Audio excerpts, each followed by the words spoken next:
If you're thinking about building or upgrading a gaming PC right now, I need to be honest with you. This is probably the worst time in the history of PC gaming to do it. And I want to open with one number that sums up how strange things have gone. A graphics card that came out 3.5 years ago, the RTX 4090, is still faster in raw rasterization than an RTX 5080, the card Nvidia is selling you today. And on the used market, the older, faster card frequently costs more than the newer and slower one. Everyone knows AI is the reason prices are the way they are right now, and that's not new information. What I want to get into is what that's actually done underneath the surface, to Nvidia's priorities, to the entry point into this hobby, to AMD, Intel, and to the games that you're buying all this hardware for. We all know that data centers pulling memory supply towards AI is why DRAM and NAND prices have climbed.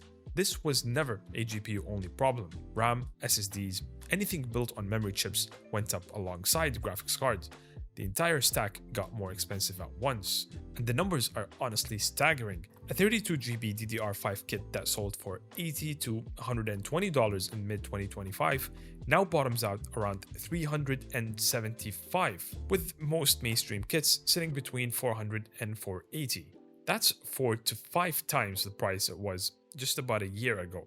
16 gigabytes will run you north of $200, and storage went the same way, with drives that used to cost under $40 now asking for $200. Gartner is projecting a combined DRAM and SSD surge of around 130% by the end of this year, pushing overall PC prices up roughly 17%. Nobody credible is forecasting meaningful relief for late 2027, and SK Hynix has warned out manufacturing constraints lasting into the next decade. But here's what I actually think is the most damaging part of all this. Entry-level graphics cards are not entry-level anymore, not from a price standpoint at least. Think about where this hobby's front door used to be. In 2016, the GTX 1060 launched at $249. That card went to become the single most common GPU on Steam hardware surveys for nearly 5 straight years. The RX 580 was $229. That was on ramp. $250 got you a card that comfortably played everything at 1080p. Now look at today's equivalent. The RTX 5060, the direct descendant of that same tier, has a street price hovering around $350 to $370.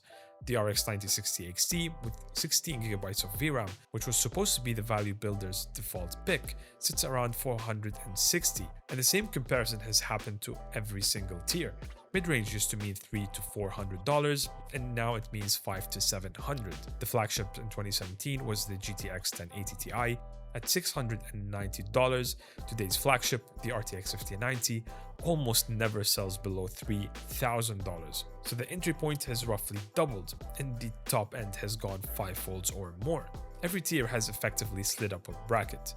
What used to be a mid-range budget now buys you an entry level, and what used to be an entry-level budget buys you a used card and a lot of compromises. And that is before you've bought a CPU, a motherboard, RAM at $400, storage at double what it was, a power supply, and a case. The graphics card is just the headline. The whole build has moved. If you already own a gaming PC, you feel this is annoyance. If you're a 16-year-old trying to build your first one, this hobby has quietly priced you out. That's the part I actually think is worth being angry about. Now here's the good news, because there is some. AMD has never been in a stronger value position than it is right now, and that's true on both sides of the build. On CPUs, their X3D chips are beating Intel's flagship in gaming by double-digit margins, while frequently costing less. That's benchmark reality, and it's why AMD's share of the desktop CPU market has been climbing steadily. On GPUs, card for card at the same price, RDNA 4 has consistently traded blows with or beaten Nvidia's equivalent Blackwell parts in raw rasterization. Nvidia still wins on ray tracing and has the deeper DLSS feature set, but if you're a straightforward rasterization gamer looking at frames per dollar, AMD wins that fight more often than not. Which brings me to their recommendation I did not expect to be making on this channel. If you just want to play games, consoles are currently the best performance per dollar in the market. It's not even close. You're buying a fixed box at a fixed price that plays the game.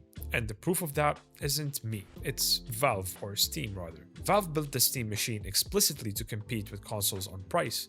This is a company with enormous resources, total control over its own OS, and every incentive in the world to hit a console price point, and they still couldn't do it. The Steam machine launched at $8,049 for the 512GB model without a controller. 2 terabytes take you to $1349, and the controller and the top bundle is $1428. Meanwhile, a PS5 digital is $600 and a base PS5 is $650, while the PS5 Pro sits at $900. And those are the increased 2026 prices. And for that money, performance lands roughly in the PS5 territory. Digital Foundry found it broadly comparable to a base PS5, with the Steam Machine's CPU actually ahead by about 20% in CPU-bound games. So, the PS5 class performance at roughly double the price of a PS5. So with all the resources and the power that Valve actually has, they still couldn't build a PC-based box that beats a console's value right now. That tells you everything about the state of this market. Here's what makes it all worse. Even if hardware prices were reasonable, a lot of newer games aren't optimized well enough to use what you already own. We're seeing titles demanding far more power than their visual leap justifies. So even players who do upgrade find the extra performance gets eaten by inefficient engines instead of translating into a better experience. That's a second tax on top of the hardware tax. You pay more for the parts, then pay again in games that waste them. Here's where I land practically. If you don't need to upgrade right now, don't do it. If you're already in this hobby, hold what you've got and skip this generation entirely.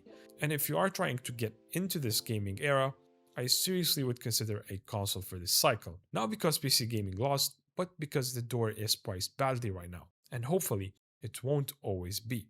If you do build anyway, go in knowing exactly what you're paying for. If you found this video helpful, please remember to click the like button and stay subscribed for future content.